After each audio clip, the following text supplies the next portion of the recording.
जुम्मन शेख और अलगू चौधरी में गाढ़ी मित्रता थी। साझे में खेती होती थी, कुछ लेन देन भी साझा था।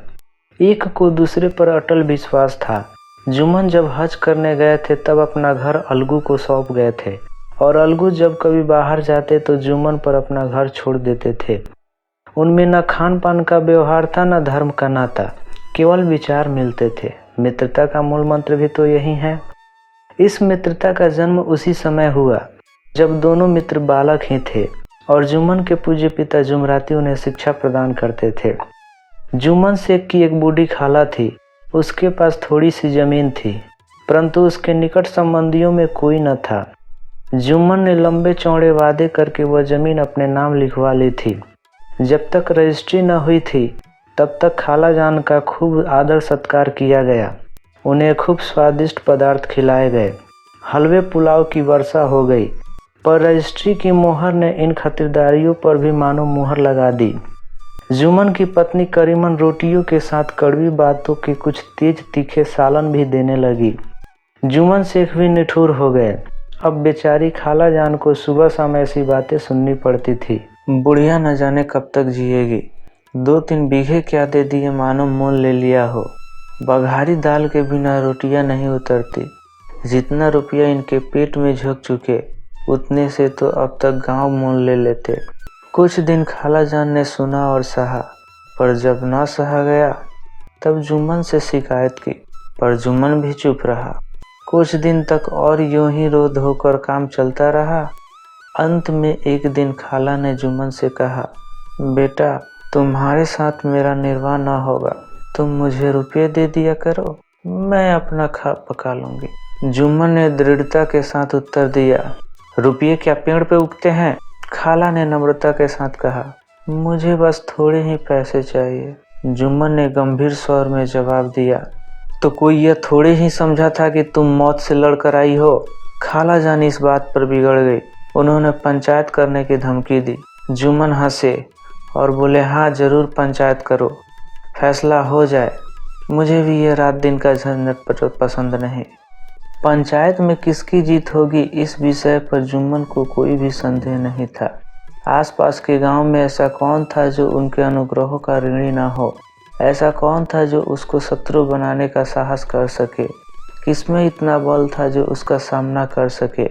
आसमान के फरिश्ते तो पंचायत करने आएंगे नहीं। इसके बाद कई दिन तक बूढ़ी खाला हाथ में लकड़ी लिए आसपास के गांव में दौड़ती रही। कमर झुककर कमान हो गई थी। एक एक पग चलना दूभर था, मगर बात आन पड़ी थी। उसका निर्णय करना जरूरी था। बिरला ही कोई भला आदमी होगा जिसके सामने बुढ़िया ने दुख के आंसू बहाए न हो। किसी ने तो यूं ही ऊपरी मन से हूं हां करके टाल दिया और किसी ने इस अन्याय पर जमाने को गालियां दी। बहुत कम लोग थे जिन्होंने उस अबला के दुखड़े को गौर से सुना और उसको सांत्वना दी हो। चारों ओर से घूम घाम कर बेचारी अलगू चौधरी के पास आई, लाठी पटक दी और दम लेकर बोली, बेटा तुम भी दम भर के लिए मेरी पंचायत में चले आना। मुझे बुलाकर क्या करोगे? गांव के कई लोग आएंगे ही। विपदा तो सबके आगे रो आई। अब आने न आने का अख्तियार उनको है। यूं आने को आ जाऊंगा मगर पंचायत में मुंह न खोलूंगा। क्यों बेटा? अब इसका क्या जवाब दूं? जुम्मन मेरा पुराना मित्र है, उससे बिगाड़ नहीं कर सकता। क्या बिगाड़ के डर से ईमान की बात न कहोगे? अलगू इस सवाल का कोई उत्तर न दे सका, पर उसके हृदय में यह शब्द गूंज रहे थे, क्या बिगाड़ के डर से कोई ईमान की बात न कहोगे? संध्या के समय एक पेड़ के नीचे पंचायत बैठी। शेख जुम्मन ने पहले से ही फर्श बिछा रखा था। फर्श की एक एक अंगुल जमीन भर गई थी, पर अधिकांश दर्शक ही थे। निमंत्रित महाशयों में से केवल वे ही लोग पधारे थे जिन्हें जुम्मन से अपनी कुछ कसर निकालनी थी। 5 लोग बैठ गए तो बूढ़ी खाला ने उनसे विनती की, पंचो आज 3 साल हुए मैं अपनी सारी जायदाद अपने भांजे जुम्मन के नाम लिख दी। इसे आप लोग जानते ही होंगे। जुम्मन ने मुझे पूरी उम्र रोटी कपड़ा देना कबूल किया था। साल भर तो मैंने इसके साथ रो धोकर काटा, पर अब रात दिन का रोना नहीं सहा जाता। मुझे न पेट की रोटी मिलती है न तन का कपड़ा। बेबस बेवा हूँ, कचहरी दरबार नहीं कर सकती।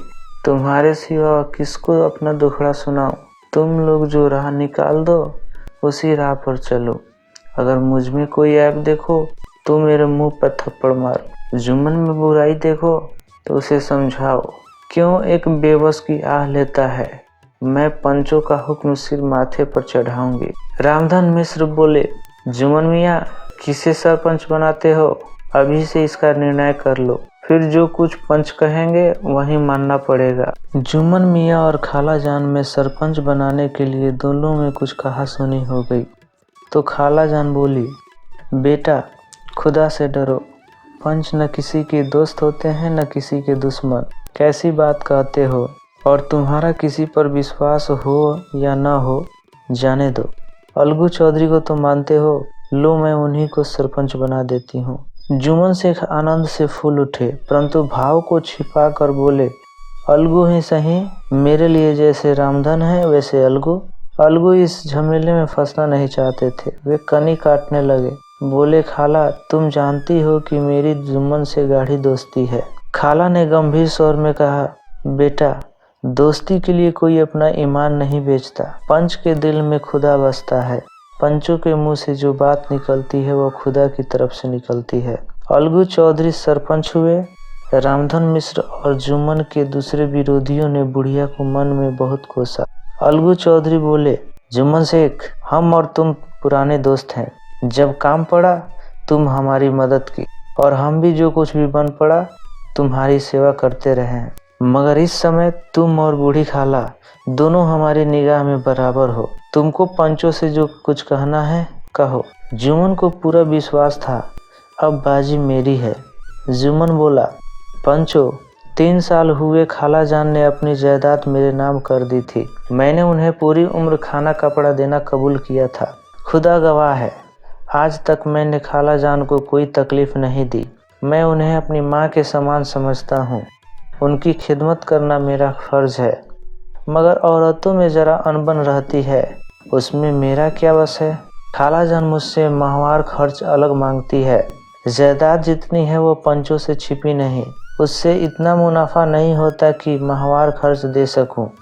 इसके अलावा रजिस्ट्री में माहवार खर्च का कोई जिक्र नहीं तो मैं भूल कर भी इस झमेले में न पड़ता। बस मुझे यही कहना है, बाकी पंचों का अख्तियार, जो फैसला चाहे करे। अलगू चौधरी को हमेशा कचहरी से काम पड़ता था, इसलिए वो पूरा कानूनी आदमी था। उसने जुम्मन से प्रश्न पूछना शुरू किया। एक एक प्रश्न जुम्मन के हृदय पर हथौड़े की चोट की तरह पड़ता था।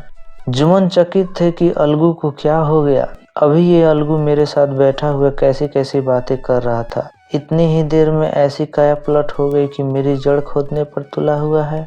न मालूम कब की कसर यह निकाल रहा है। क्या इतने दिनों की दोस्ती कुछ भी काम न आएगी? जुम्मन शेख अभी इसी सोच विचार में थे कि इतने में अलगू ने फैसला सुनाया। जुम्मन शेख, पंचों ने इस मामले पर विचार किया। उन्हें यह नीति संगत मालूम होता है कि खाला जान को माहवार खर्च दिया जाए। हमारा विचार है कि खाला के जमीन से इतना मुनाफा अवश्य होता है कि माहवार खर्च दिया जा सके। बस यही हमारा फैसला है। अगर जुम्मन को खर्च देना मंजूर ना हो तो रजिस्ट्री रद्द समझा जाए। यह फैसला सुनते ही जुम्मन सन्नाटे में आ गए। मगर रामधन मिश्र और अन्य पंच अलगू चौधरी की इस नीति परायण की प्रशंसा जी खोल कर रहे थे। इसका नाम पंचायत है। दूध का दूध और पानी का पानी कर दिया। दोस्ती दोस्ती की जगह है, किंतु धर्म का पालन करना मुख्य है। ऐसे ही सत्यवादियों के बल पर पृथ्वी ठहरी है, नहीं तो कब की रसातल में चली जाती। इस फैसले ने अलगू और जुम्मन की दोस्ती जड़ हिला दी। अब वे साथ साथ बात करते नहीं दिखाई देते। इतना पुराना मित्रता रूपी वृक्ष सत्य का एक झोंका भी न सह सका। उनमें अब शिष्टाचार का अधिक व्यवहार होने लगा। वे मिलते जुलते थे, मगर उसी तरह जैसे तलवार से ढाल मिलती है। जुम्मन के मन में मित्र की कुटिलता आठों पहर खटक रही थी। उसे हर घड़ी यही चिंता रहती थी कि किसी तरह बदला लेने का अवसर मिले। जुम्मन को भी बदला लेने का अवसर जल्द ही मिल गया। पिछले साल अलगू चौधरी बटेसर से बैलों की एक जोड़ी खरीद लाए थे। बैल पछाही जाति के सुंदर बड़े बड़े सींगों वाले थे। जुम्मन की पंचायत के 1 महीने बाद इस जोड़ी का एक बैल मर गया। इसलिए दूसरे बैल को गांव के ही समझू साहू से बेच दिया गया और समझू साहू ने 1 महीने में पैसा देने का वादा किया। लेकिन बैल से अधिक काम करवाने और उसके चारों का उचित प्रबंध नहीं करने के कारण बैल की मृत्यु हो गई और इसमें समझू साहू को बहुत घाटा हुआ था। इसलिए समझू साहू बैल का पैसा अलगू चौधरी को नहीं देना चाहते थे। अलगू चौधरी जब भी पैसा मांगने जाते तो साहू और साहूआन झगड़ा करने लगते। इस पर गांव के कुछ भले मानस पंचायत करने की सलाह दी, जिस पर दोनों राजी हो गए। इसके बाद तीसरे दिन उसी वृक्ष के नीचे पंचायत बैठ गई। वहीं संध्या का समय था। पंचायत बैठ गई तो रामधन मिश्र ने कहा, अब देरी क्या है, पंचों का चुनाव हो जाना चाहिए। बोलो चौधरी, किसे सरपंच बनाते हो? अलगू ने दीन भाव से कहा, समझू साहू ही चुन ले। समझू खड़े हुए और अकड़ कर बोले, मेरी ओर से जुम्मन शेख। जुम्मन का नाम सुनते ही अलगू चौधरी का कलेजा धक धक करने लगा, मानो किसी ने अचानक थप्पड़ मार दिया हो। रामधन अलगू के मित्र थे। वो बातों को ताड़ गए। पूछा, क्यों चौधरी, तुम्हें कोई ऐतराज तो नहीं? चौधरी ने निराश होकर कहा, नहीं, मुझे क्या हर्ज होगा। जुम्मन शेख के मन में भी सरपंच का उच्च स्थान ग्रहण करते ही अपनी जिम्मेवारी का भाव पैदा हुआ। उसने सोचा, मैं इस वक्त न्याय और धर्म के सर्वोच्च स्थान पर बैठा हूँ। मेरे मुंह से इस समय जो कुछ निकलेगा वो देववाणी के सदृश है और देववाणी में मेरे मनोविकारों का कदापि समावेश न होना चाहिए। मुझे सत्य से ज्यों भर भी टलना उचित नहीं। पंचों ने दोनों पक्षों से सवाल जवाब करना शुरू कर दिए। बहुत देर तक दोनों दल अपने अपने पक्ष का समर्थन करते रहे। इस विषय में तो सब सहमत थे कि समझू साहू को बैल का मूल्य देना चाहिए, परंतु 2 महाशय इस कारण रियायत करना चाहते थे कि बैल के मर जाने से समझू को हानि हुई थी। इसका उल्टा 2 आदमी समझू को दंड भी देना चाहते थे, जिससे फिर किसी को पशुओं के साथ ऐसी निर्दयता करने का साहस न हो। अंत में जुम्मन ने फैसला सुनाया, अलगू चौधरी और समझू साहू, पंचों ने तुम्हारे मामलों पर अच्छी तरह से विचार किया। समझू को उचित है कि बैल का पूरा दाम दे। जिस वक्त उन्होंने बैल लिया उसे कोई बीमारी न थी। अगर उसी समय दाम दे दिए जाते तो आज समझू उसे फिर लेने का आग्रह न करते। बैल की मृत्यु केवल इस कारण हुई थी कि उससे बड़ा कठिन परिश्रम लिया गया और उसके दाने चारे का कोई अच्छा प्रबंध न किया गया। रामधन मिश्र बोले, समझू ने बैल को जानबूझकर मारा है, इसलिए उसे दंड भी देना चाहिए। यह दूसरा सवाल है, हमको इससे कोई मतलब नहीं। झगड़ू साहू ने कहा, समझू के साथ कुछ रियायत होनी चाहिए। यह अलगू चौधरी की इच्छा पर निर्भर है।